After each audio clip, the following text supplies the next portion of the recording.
All right. So today we actually get to the end of James chapter 4.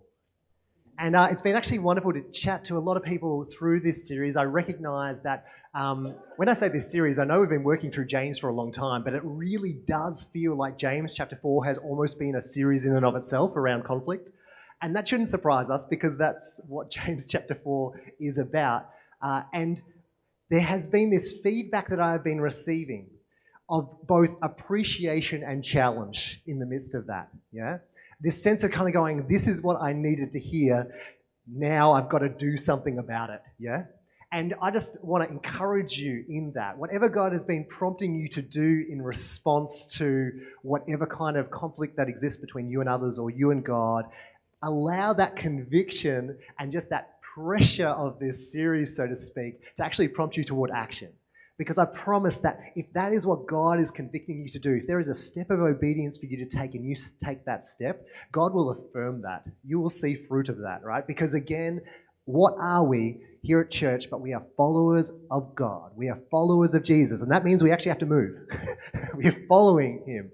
We're listening and we're responding. And so I encourage you, if you've come to me, but those of you who haven't as well, who are just like, yeah, I know I need to do something, then know that God is faithfully ahead of you in whatever step it is that you need to take. Today, we talk about the idea of finding purpose in the present. Now, just to give you a little rundown of what this series has been like, if you haven't been here each week, I encourage you to catch up online. They're all on YouTube and on our website, and they're on Apple Podcast and all that jazz. You can find them everywhere. But I just want to kind of frame up this series a little bit, because for those of you who have been tracking with us when Dave kicked it off earlier this month, and then I've kind of continued with the rest of these, there is a little bit of a theme through this chapter. Notice here in verses 1 to 4 and then 5 to 10, we talked about the fact that it kind of switched. First we talked about conflict with others, what causes fights and quarrels among you, yeah? And then it switched and talked about conflict with God, all right, and the need to be humble before him. And both of these kind of challenges posed us the question, what have I contributed to this conflict? Now, it's not saying that it's all our fault, but it's actually forcing us to assess what is my contribution to this conflict, because my contribution actually matters as we seek to resolve this. And then the second part of this chapter, and last week I spoke again about this idea of conflict with others. Am I choosing trust or am I choosing suspicion? Hopefully if you were here last week, you'll remember that. Choose trust, not suspicion. And again, it flipped back over to this idea of conflict with others. And then today, it switches again to look at conflict with God. So there's this really interesting pattern in this chapter. Others, God. Others, God. What is my contribution and am I choosing trust? Which will also be a core part of the message today. And I think what I love about this is these themes of kind of ownership and choice and the way that they kind of resonate through this passage. You can see that conflict between God and others, it's all in the same pool here, right? Okay, so it's not like the idea that I can't have conflict with God while I'm in conflict with others, I think is one of these things that we can deceive ourselves with. It's like, I'm good with God because I'm good with others, or I'm in conflict with others, but I'm good with God. It's like, no, all of this is to do with the state of our heart and our attitude. And we need to keep that in mind.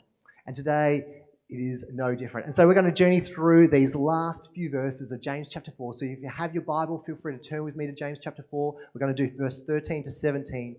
It will be on the screen as well. Now listen, you who say, today or tomorrow we will go to this or that city, spend a year there, carry on business and make money. Why? You do not even know what will happen tomorrow. What is your life? You are a mist that appears for a little while and then vanishes. Instead, you ought to say, if it is the Lord's will, we will live and do this or that. As it is, you boast in your arrogant schemes. All such boasting is evil.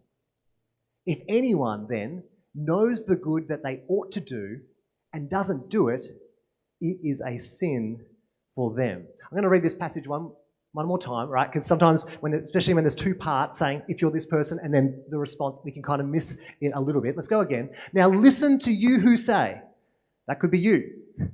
You who say, today or tomorrow we'll go to this or that city and spend a year there, carry on business and make money. Why? You don't even know what will happen tomorrow. What is your life? You're a mist that appears for a little while and then vanishes.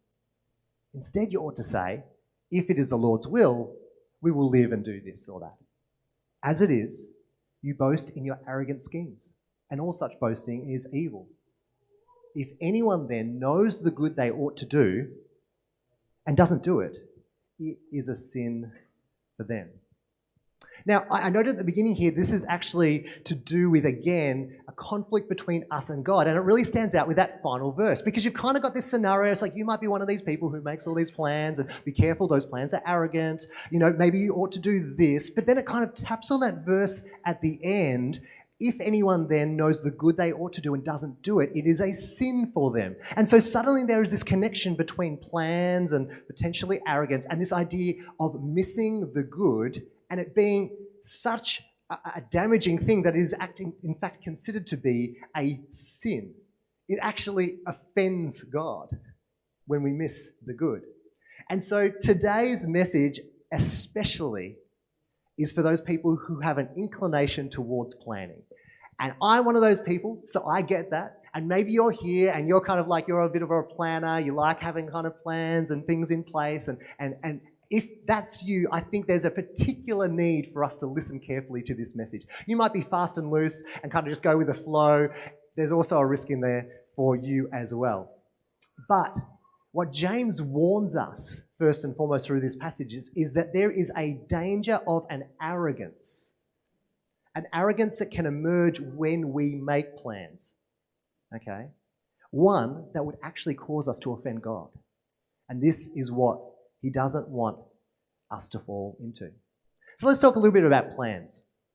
Now, it was a few years ago when I attended my school reunion. I think this kind of came back to mind because this year my older sister, is attending her 20th year school reunion, 20 years. And I was like, whoa, that's like pretty full on. My younger siblings have just hit 10, right? So, and the school decided they do both at the same time, the 20 years celebrations and the 10 years celebrations because of COVID and all that kind of stuff. They're all kind of getting in on the same party. And I remember, and I think back to my school reunion, which I went back down in Victoria, and I remember it just being such a really interesting experience. Now, can I just has anyone been to a school reunion? Has anyone...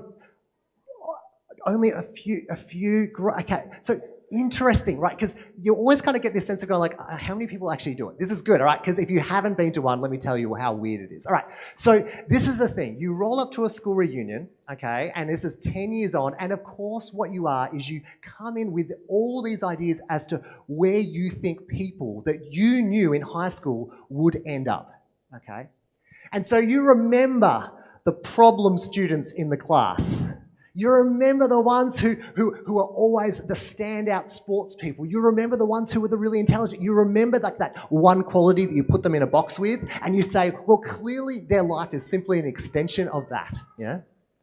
And so you come in with these ideas and then you suddenly rock up and you meet someone who you used to really find confronting and frustrating, and then they're like a really pleasant and mature person. And you're like, what happened? What happened to you? You're not supposed to be like this. Or you'll see this person who you always kind of felt like was like a lone warrior, and you rock up and they've got like 4 kids, and you're like, what happened? Like what happened that such a shift occurred? And you are regularly surprised by the trajectory that people's lives took. And I know I was. There were some people who I'm like, you were a good guy now and you are still a good guy. So it's not completely crazy.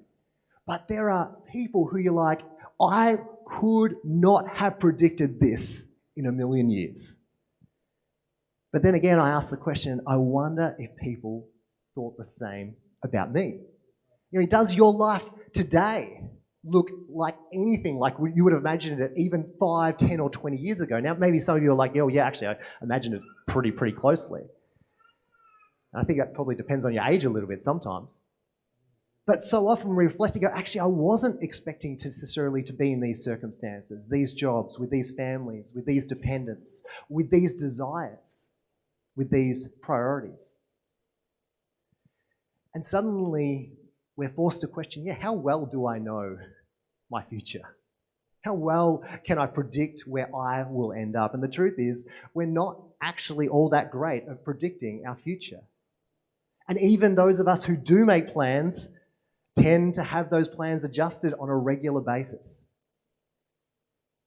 Now, I just want to make this clear as we're talking through this passage. This doesn't mean being flaky or non-committal. Making no plans doesn't mean being flaky and non-committal. That's not what we're talking about here. That would actually be a different extreme. But what we're identifying is the fact that some people tend to be like, I reckon that if I put these steps into place, I will achieve this outcome. Whereas other people, even Christians, could be like, it's all right, I just go with the flow, and they even might put a Christian language over it, just be like, it's just whatever God has for me. All right? And they're kind of two extremes. I remember chatting with a youth leader back at my previous church. She was kind of stuck in the middle of two parents who actually sat on both of these extremes. A father who was just like, and again, true, faithful, committed Christian, it's just like, whatever the Lord's will is, right? But it wasn't, whatever the Lord's will is, we will do this and this and this, as James articulates. It was just like, whatever the Lord's will is. And therefore, there was like no planning, there was no structure, there was no intention, there was no vision. That was a great frustration to the mum of this youth leader who was like, we need at least some plans. I mean, I'm still a Christian, but we need to at least have some trajectory because we can't remain where we are. And sometimes we feel caught in the middle, and sometimes we feel like we're on one side, and sometimes we feel like we're on the other. I wonder where you identify with here today. Is there any wonder that Proverbs 16:9 it is written, in their hearts humans plan their courts, but the Lord establishes their steps. It's like, in our hearts we plan, we have ideas, and it's not a wrong thing to reflect upon how God has uniquely wired us and therefore what trajectory we might take. But at the end of the day, our plans are just that, a plan. The Lord establishes our steps. We don't know what the future will hold. We don't even know how much time we have left. It's confronting because we don't like to think about that. But it's true. Is it any wonder that in James 4:14, he just explicitly says this to people. He says, why? You don't even know what will happen tomorrow, let alone 5 years, let alone 10 years. Like, you don't even know what's going to happen tomorrow. What is your life? You're a mist that appears for a little while and then vanishes, which I know doesn't do much for self-esteem. But at the same time, James is trying to really catch the attention of people who think that their future is in their own hands. And this is true about the future, but I do also want to say, while it's not reflected in this specific passage, can also actually be about people existing in the past, holding on to the memories of old and the experiences of old and kind of living back there in the heyday rather than living in the present as well. And this is what I've kind of discovered chatting with people over quite a few years, but I'm sure you have done this as well. I've discovered that too many Christians tend to live in yesterday or tomorrow. But what James wants to point out is that God is present in today. God is present today. And too many Christians live back in yesterday when things were all going well in my heyday, or when my family was fully together and when we were all together and we experienced this and ministry was thriving. Or they live in the future and they go, we've got such good plans and God's going to do amazing things and we're going to do this, this and this and we're going to see this impact. And that's good-ish. But God is not present right now in those places in a weird way. Don't get all theology on me. Okay, yeah. We meet God in the present. That's where we engage with God. And this is the problem because God's will can only be embraced in the present. His actual will and desire can only be embraced in the present because this present moment that we have right here, right now is all that is real, right? The past is gone. It's significant, but the past is gone. The future is not yet. We remember the past and we anticipate the future, but we always do so in the present, okay? And so reality and life is always now. And the single and most important aspect of that reality is that God is present in every moment. That's the most important part of understanding the now. You see, to forget that God is present in every given moment is actually to forget the most important quality of that moment.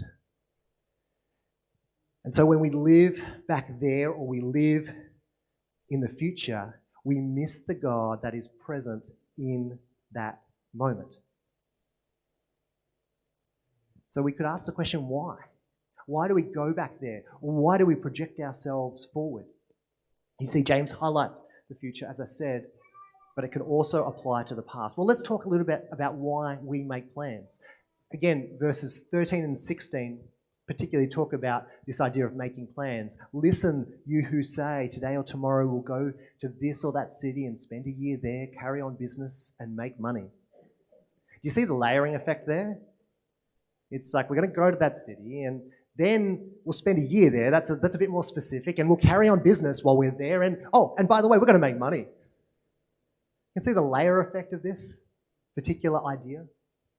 Verse 16, as you boast in your arrogant schemes, all such boasting is evil. And this is the risk of the plan. And again, please don't hear me wrong. I'm not saying that plans don't have a place, of course not. But you can hear that this is a plan built on a plan, built on a plan, built on a plan, with a particular end in mind that in many respects hasn't left room for God. So why do we make plans? Well, it's interesting when we think about our natural environment. You see, the only kind of, for let's say animals, right? Not humans, let's not say humans, let's say for animals, the only kind of life that animals really care about is the biological, right? They want food and shelter. If they have food and shelter, generally animals are satisfied. But humans, this unique creation that God has made us to be, we want our physical needs met, but actually there is something about us that believes and knows that that isn't enough. You see, the breath of God is within us, as described even by James slightly earlier. And so what we do is we hunger for more than just those basic needs. We don't want to just be alive, we want to feel fully alive. Okay? We hunger for life itself, which includes a depth of purpose and contribution.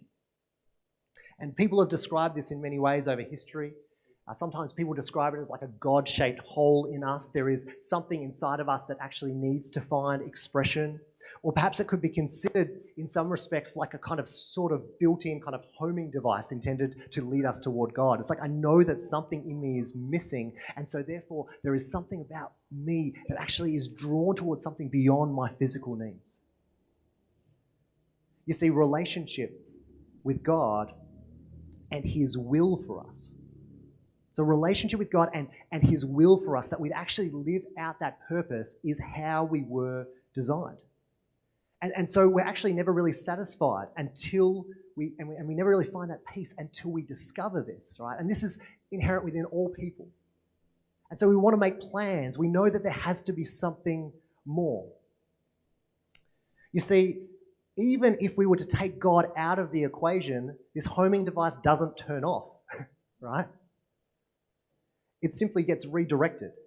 And so instead of this inclination leading us home toward God, we try to satisfy our hunger for worth and significance by placing our attention in other things that, here at church we would call idols.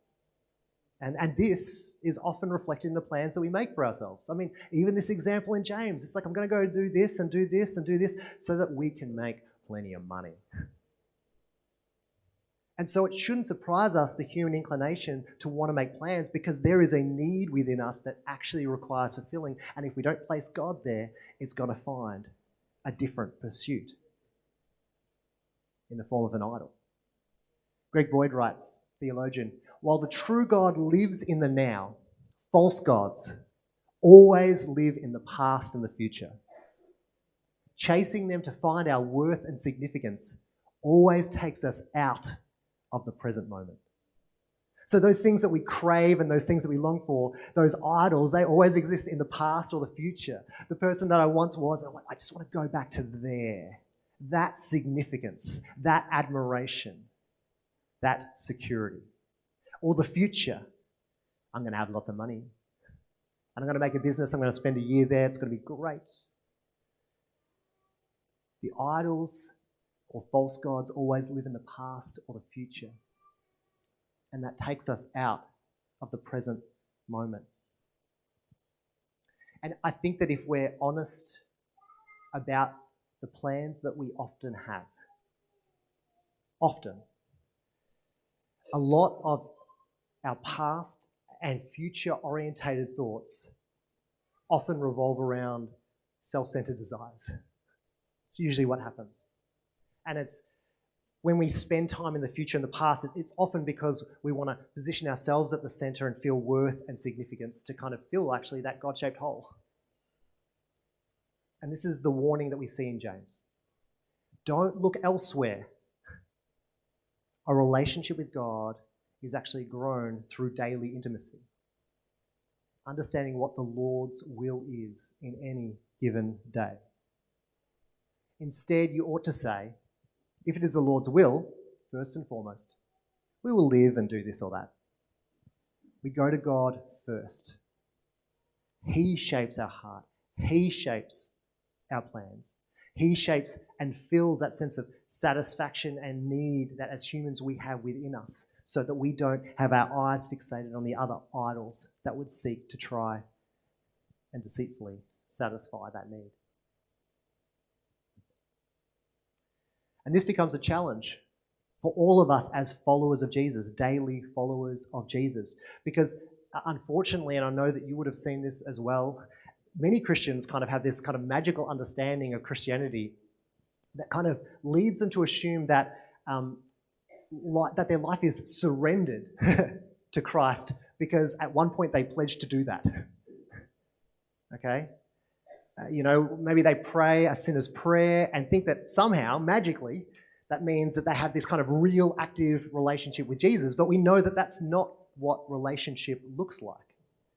It's no different to someone making a marriage vow and then magically that produces a loving relationship between two people. That's not how relationship and acknowledging the will of the other works. I mean, let's use that example.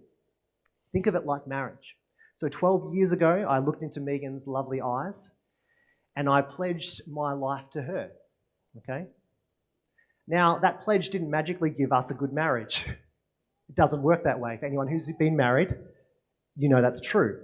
Rather, the actual pledge that I was making to Megan in that moment, the actual pledge I made to Megan was the life that I have lived each and every moment since I made that pledge, right? That's the actual pledge. I'm with you each and every moment. Because the only life I have to give to Megan is the life that I live moment by moment. And so therefore the quality of our marriage isn't decided by the pledge that I made 12 years ago. It's determined by how I live out that pledge now, how I live out that pledge today. And the same is true when it comes to our relationship with Jesus. For a real, meaningful, deep, in the will of God kind of faith, the question isn't, did I once surrender my life to Christ? Now, I'm not talking about conversion, I'm talking about being saved from our sins. I'm talking about a real, lived, I'm obeying the will of God for my life, allowing Him to shape my plans kind of faith, which God desired for us. It isn't, did I once surrender my life to Christ? The important question is, am I surrendered to Christ right now, in the present, today? That's the important question. Because the only life that we have to surrender to Christ is the life that we are living in this moment. And so one of the most kind of tragic misunderstandings, particularly that affects Western Christianity, is that we make a vow to submit our life to Christ and then spend 99% of the time excluding Him from our awareness. That's one of the tragedies. It's like, I made a vow, but then I haven't kept that pledge for today. We make Him Lord over our life in theory, but we don't make Him Lord over the most of the moments that make up our life. And this is what James wants to highlight. You see, when our arms are still holding onto how things either were or reaching out to what might be, then our arms aren't free to embrace today. Too full of stuff. I've got my hands full, so I can't embrace today. And so with this in mind, this idea of the God who meets us in the present and whose will is found in the present, suddenly that verse at the end of James chapter 4, verse 17 makes a whole lot more sense. If anyone then that is, in light of this previous discussion, knows the good they ought to do and doesn't do it, it is a sin for them. Why is this significant? It's because being a disciple or a follower of Jesus is to follow God's will in the present, today. And so suddenly when we find ourselves with the opportunity to respond to a need in the present, if I know the good I ought to do and then I don't do it, then actually it's a sin. It offends God because I am living somewhere else. Because God's will can only be embraced in the present. You see, if we live in this kind of fantasy that there is a need and we'll get around it tomorrow, or we'll get around to them tomorrow, as is often the case, the truth is we wake up and it will not be tomorrow. It'll be today. Which means that tomorrow was in fact yesterday. Wait, I've mucked that up. If we live in the fantasy that we'll get around to it tomorrow or get around to them tomorrow, you wake up and it's not tomorrow anymore. That day when you decided that you'd leave it to tomorrow will in fact be yesterday. And you miss those people in that moment, right? You miss them. It's like, I planned this for tomorrow, but we only live in the today. And so we need to make decisions about the today. I think about this. I feel, and again, people have different experiences of the prompting of God, but I know that I feel that God often brings people to mind to me. It's not always at times when I'm like sitting down going, hey, God, bring to mind the person who I should be reaching out to in this moment. I'll just be going about my business and God will just drop someone into my mind. And I don't know why. It doesn't always come with a message. But I know the conviction of that moment, right, is, Gavin, just reach out to that person. I just know this conviction. I don't know if you've ever experienced this, but I experience this on a fairly regular basis. And it isn't about, Gavin, you need to solve the issue. I don't even know what the need might be. But I know that my action step in that moment is I should text them. I should just text them and reach out. Be like, hey, how are you going? Thinking of you. If they're a Christian, prompted by God to reach out to you. And I don't even know what that's going to mean to them. That might be the very answer that they were looking for. But I know that there's a whole lot of my life where maybe I hear those promptings and I go, oh, that's right. I've thought of that person, but then I get distracted. I think about plans for the day. The next day comes, I go, oh, that's right. I forgot to message that person. And then when I'm at my worst, I think that and I still do nothing because something else catches my attention. God is faithful and he continues to prompt. But if I personally am to take this James chapter 4 verse 17 kind of verse seriously, I know this is the rub for me. It's going, God is presenting me with an opportunity to do the good, and that good simply looks like to reach out.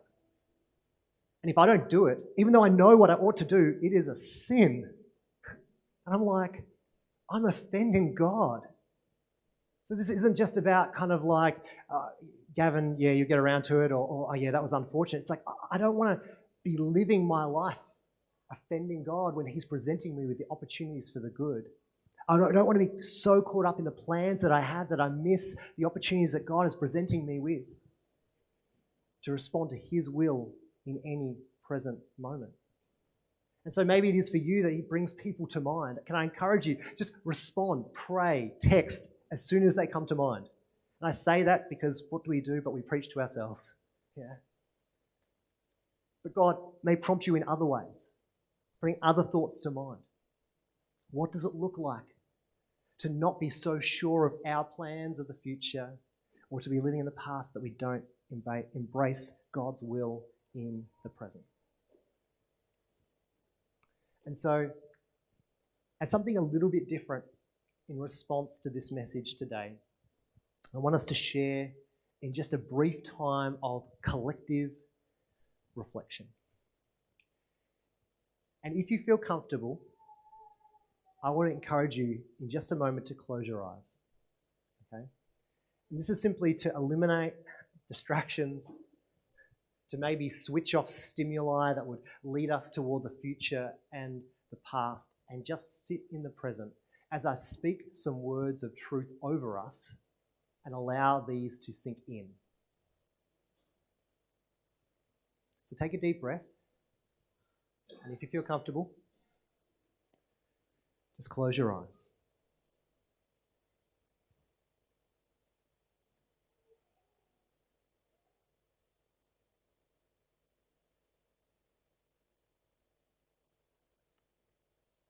Right now, remind yourself that you could not be more loved than you are in this moment by God.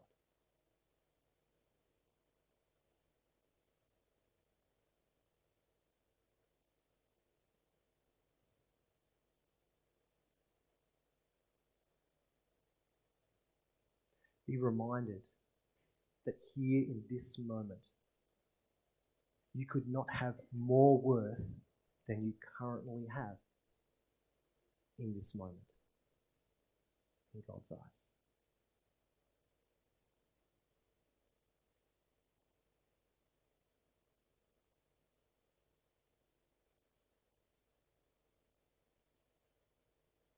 Your life could not be more significant than it is in this moment.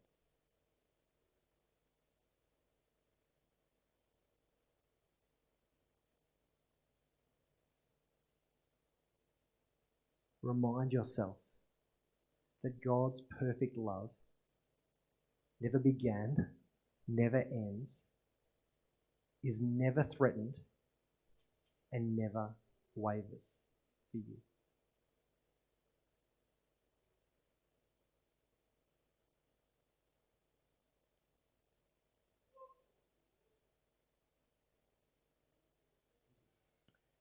And as you breathe in your next breath, let it represent your decision to breathe in God's loving presence and these truths that are associated with it.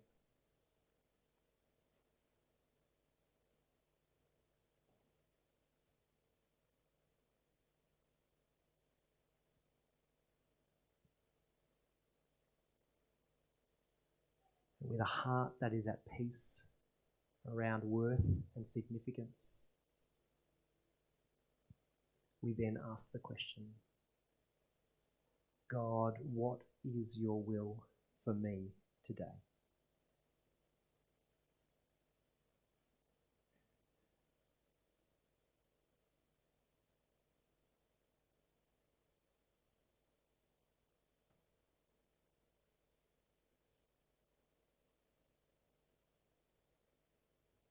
God, just in this moment, you're going to have brought things to mind. People, steps that perhaps we've been putting off.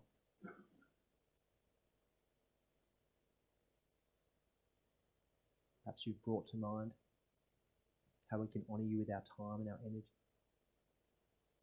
How we can honour our friends, our wives, husbands, our family.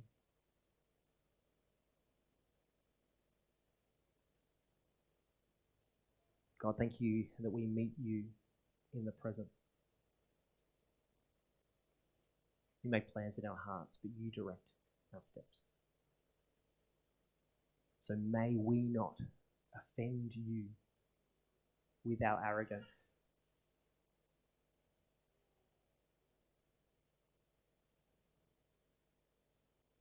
For we know that there is no better place than in the centre of your will. Amen. And invite the team to come up. We're going to close with a song just as we allow that to sink in.